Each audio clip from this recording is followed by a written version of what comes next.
my dears, and welcome back to my corner of the internet. I'm Shannon, and tonight I thought I would share with you what's on my fall TBR. I've got a good few books that I want to get through before the holidays come, and I thought now's a good time to sit, talk to you about them so you know what to expect for the next few book reviews slash book talks slash maybe even another reading vlog before the holidays come. So let's just get on into it. The first three are ARCs that I've received through NetGalley and the various publishers of these books. If you're unfamiliar, ARCs stands for Advanced Review Copy. And I'm very excited to have these three books. So the first one that I'll tell you about is the one that I'm actually currently reading.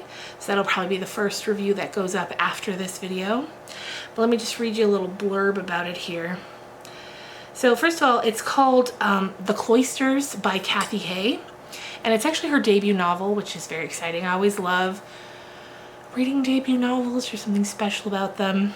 And so here's what the description says on NetGalley's website.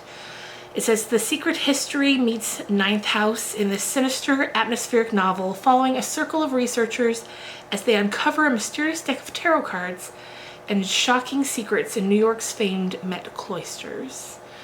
And you know, I recently read The Secret History, really enjoyed that, so that right off the bat caught my attention. So then it says, when Anne Stillwell arrives in New York City, she expects to spend her summer working as a curatorial assistant, or associate, sorry, at the Metropolitan Museum of Art. Instead, she finds herself assigned to the Cloisters, a Gothic museum and garden renowned for its medieval art collection and its group of enigmatic researchers studying the history of divination. Desperate to escape her painful past, Anne is happy to indulge the researchers' more outlandish theories about the history of fortune-telling. But what begins as academic curiosity quickly turns into obsession when Anne discovers a hidden 15th century deck of tarot cards that might hold the key to predicting the future. When the dangerous game of power, seduction, and ambition at the Cloisters turns deadly, Anne becomes locked in a race for answers as the line between the arcane and the modern blurs. A haunting, magical blend of genres, The Cloisters is a gripping debut that will keep you on the edge of your seat. As soon as I read that, I was like, okay, you got me, let's do that. So I think this one comes out in October or November. I'll have the date for sure in the review. Next after that is The Villa by Rachel Hawkins, which I know I've heard, no. I've done more than here. I read The Wife Upstairs, and I'm pretty sure that's by Rachel Hawkins.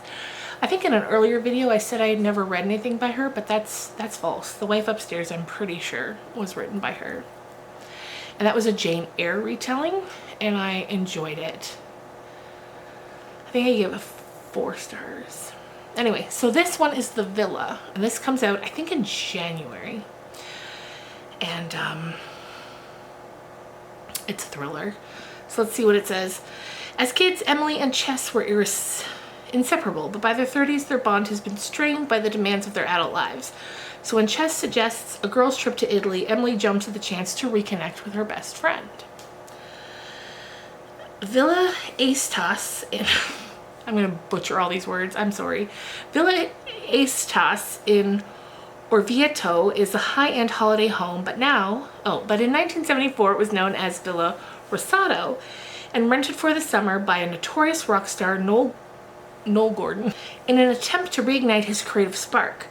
Noel invites up-and-coming musician Pierce Sheldon to join him, as well as Pierce's girlfriend, Mari, and her stepsister Laura, but he also sets in motion a chain of events that leads to Mari writing one of the greatest horror novels of all time. Laura composing a platinum album and ends in Pierce's brutal murder. As Emily digs into the villa's complicated history, she begins to think there might be more to the story of that fateful summer in 1974. So that definitely sounds interesting. I'm looking forward to reading that one as well. And then the third one of the ARCs is called Mothered. And I've seen a lot of people recently talking about this author and her book. Baby Teeth, which I haven't read, and I've heard really mixed reviews on Baby Teeth. I've heard people either love it or they find it really weird and they don't really like it.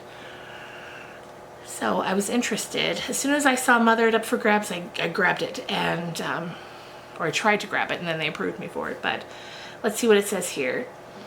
It says, from the USA Today bestselling author of the international sensation Baby Teeth comes a claustrophobic psychological thriller about one woman's nightmarish spiral while quarantined with her mother. So I'm guessing this takes place during COVID.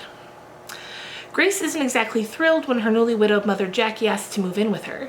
They've never had a great relationship, and Grace likes her space, especially now that she's stuck at home during a pandemic. Then again, she needs help with the mortgage after losing her job, and maybe it'll be a chance for them to bond or at least give each other a hand. But living with Mother isn't for everyone. Good intentions turn bad.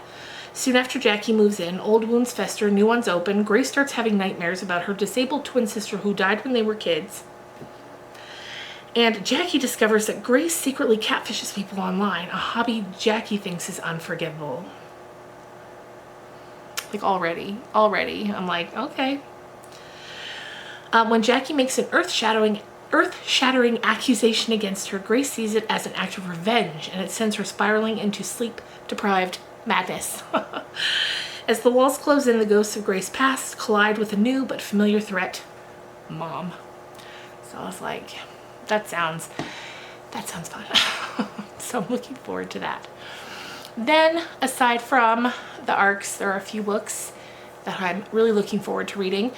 The first is The Family Remains by Lisa Jewell. If you've been around this channel for a while, you know I'm a steadfast Lisa Jewell fan. I really love her books, all her thrillers, love them.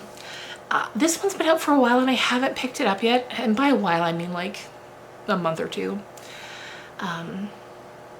Only because the Family Upstairs, which was the first, The Family Remains is a sequel. That was I think one of my least favorite of her books. So I think this is the first sequel she's written, and because it's for that book, I'm kind of like waiting a little bit, only because there's so many other things to read right now. But I'm really looking forward to it, and I've heard people say it's excellent. It's the perfect companion to The Family Upstairs. So I can't wait to read it. Then we have 3 more. So 2 are new books, and then 1, well, you just wait and see. So next is Just Like Home by Sarah Gailey. I've seen a few people talking about this one. One girl I know did not like it, one loved it. So, and actually my good friend here that I met through YouTube, Kim V, she sent me a link to it a couple of months ago, and I was like, yes, added it immediately to my TBR. So it's not here yet, but it will be soon. And it's the story, I think something's happening. A girl gets called back to her family home. I think her mother's dying or getting ready to sell it, something like that. And it's a haunted house story. So like, I don't even need to know any more about it. You know I love me a good haunted house story. That alone has me thrilled for it. This is actually another one, the next one that Kim sent me as well. And that is Reprieve by James Han Matson. And this one says, 4 contestants make it to the final call of the Quigley House, a full contact escape room. But before they can complete the challenge, a man breaks into the cell and the game takes a deadly turn. And then there's a blurb here that says, Reprieve is an eventual American classic that is unrelenting in its beauty and incisive cultural critique. So, I mean, that sounds great to me. I can't wait to read it. And, you know, of course, since we got September moving into October, Bernard will be co-hosting soon. It just seems like the right time to dive fully into some spooky stories, which brings me to the final book on my TBR. If you've been here a while, you already know what I'm going to show you. Because this book has been on my TBR for years. I've been carrying this book around like a child carries around their blanket. I carry this book with me all the time because I'm like, I'm gonna read it. And Anytime I mention that I've been carrying this book around for so long, people are like, maybe it's time to move on. Nay. No, I'm not moving on. I know in my soul, okay, deep in my soul, I know I'm gonna love this book. I know this book, I know it's gonna be a favorite. However, when I purchased it, I think the year was 2017, 2018, maybe 2018. I read about 80 pages. And then I said, you know what? It's a bit of a slow read for me. I'm gonna move on to something else and come back to this. And I never did. So, you already know. You already know what it is. And it's The Little Stranger by Sarah Waters. Let's see, I'm on, what page am I on? I am on page 77. This is the year. This is the year me and The Little Stranger make it to the end. We're doing it this year. It's a haunted house story. And you already know how I feel about those. But apparently it's also historical fiction, and it's a beautiful story. From what I've read, it's beautifully written. And I already know I'm gonna love it. So this year, you, me, Sarah Waters, we're doing it. We are doing it. So I thought maybe a good way to make sure that we're doing it is to do a reading vlog. That way, I will be forced to read it with you, or else suffer extreme embarrassment at not finishing my own reading vlog. Let me know if you would be interested in a reading vlog on this. If you've read this, tell me how much you loved it in the comments down below, so I have the motivation. And I know once I get far enough in, it's one of those books, you know those books, you pick them up, you're slogging through it. You're like, this is a slow start. And I don't mind a slow start. I love a slow start. My own haunted house story that I'm currently editing is a slow burn. So like, I love those. For whatever reason, we're doing it. You, me, Sarah Waters. Anyway, let me know if you'd like it as a reading vlog. And if you would, I will give it to you. That's the light is.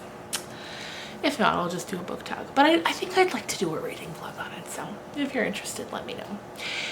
Anyway, that's gonna do it for me for tonight. I feel like we've done enough chattering. As you notice, I'm back in my regular spot, so that's a good sign. And yeah, I'm excited for fall reading, spooky stories, some not so spooky stories, some thrillers, some spooky stories. And then we'll be moving on into the holidays, which you know, as much as I love spooky, I love Christmas just as much. I will see you again soon, guys. Bye.